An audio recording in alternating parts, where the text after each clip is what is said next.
समाकलित वेग समीकरण। तो इसमें क्या होगा, हम देखेंगे कि अभिक्रिया की सांद्रता का प्रभाव अभिक्रिया वेग पर कैसे पड़ता है, उसके बारे में हम डिस्कस करेंगे। तो देखो यहाँ पर कुछ बेसिक ये एक परिभाषा है जो इस प्रकार है कि सांद्रता पर आधारित वेग समीकरण को अवकल वेग समीकरण कहते हैं। अगर कोई वेग समीकरण किसी अभिक्रिया का सांद्रता पर आधारित है तो उसे कहते हैं अवकल वेग समीकरण।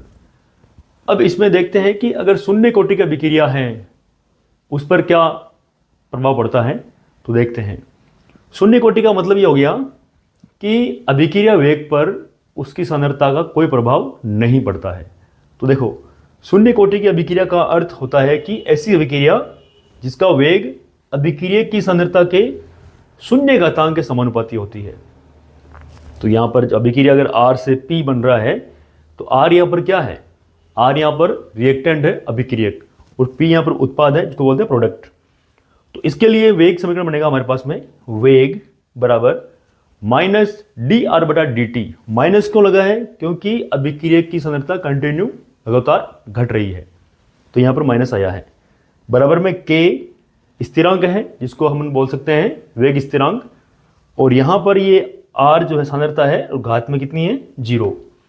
तो देखें, यहां से हम देखेंगे कि माइनस जो डी आर है इसमें क्या करना है, हमें T को इधर ले आओ, तो ये हो जाएगा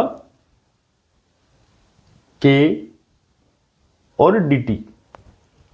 R की घात में 0 है तो इसका मान 1 हो गया, और 1 को K से गुणा करोगे तो K रहेगा यहाँ पर, तो यहाँ पर ये आ गया। अब यहाँ पर क्या करना है, इस माइनस को इधर ले आओ, तो ये हो गया हमारे पास में d r बराबर माइनस K dt। अब दोनों पक्षों का कर दो समाकलन। तो देखें, दोनों पक्षों का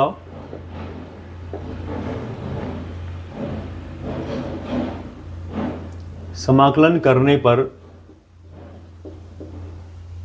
ऐसे करेंगे समाकलन, ये इसको आप ऐसे लिख दो डी आर माइनस के पड़ा रहेगा बाहर, समाकलन डी टी।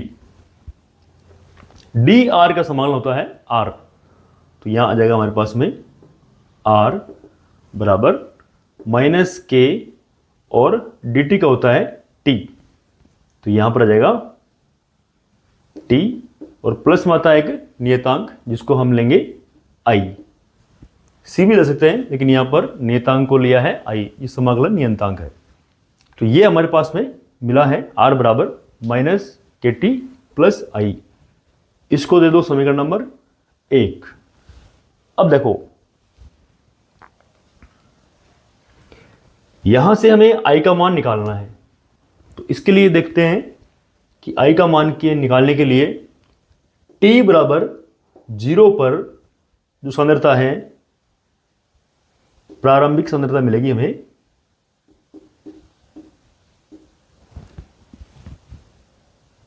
प्रारंभिक सांद्रता है ये, वो मिलेगी आर नोट। तो पुट करते हैं वो यहां पर, तो ये हो गया आर नोट बराबर टी का मान 0 है तो ये पूरा 0 हो जाएगा, प्लस में आई यहां पर पड़ा है। तो हमारे पास में जो आई का मान मिला है वो मिला है आर नोट। तो देखो, ये समीकरण 2 है। समीकरण 1 व 2 से आई का मान यहां पर पुट कर देंगे तो हमें मिलेगा आर बराबर माइनस के टी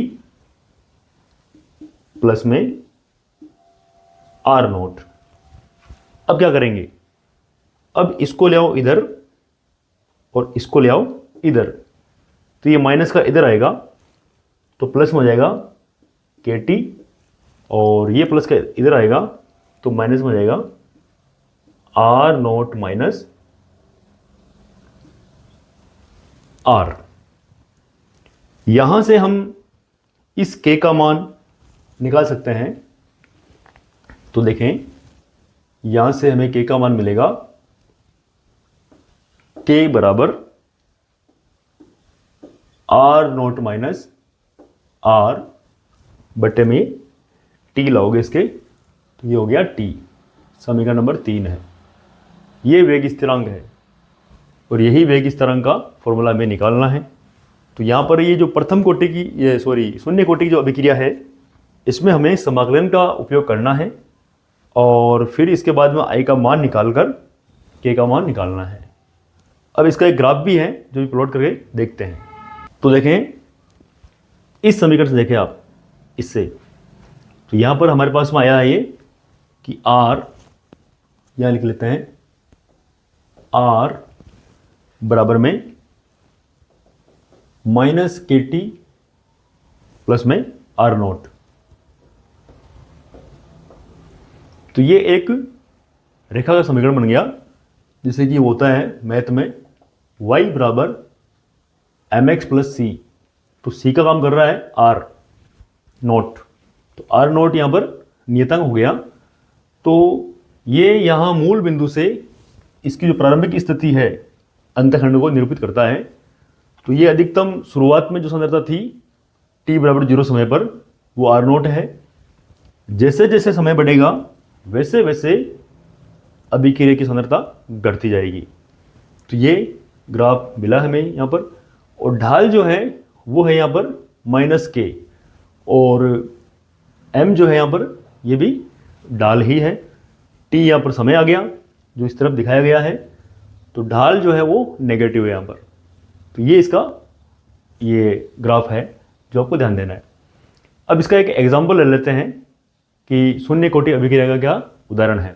तो शून्य कोटि अभिक्रिया का उदाहरण देखते हैं कि उच्च दाब और गैसीय अमोनिया का, उच्च दाब पर गैसीय अमोनिया का तप्त प्लेटिनम यानी गर्म प्लेटिनम पर जो वियोजन है वो शून्य कोटि अभिक्रिया का एग्जाम्पल है। जैसे कि यहाँ पर अमोनिया गैस है ये, और ये प्लेटिनम उत्प्रेरक है।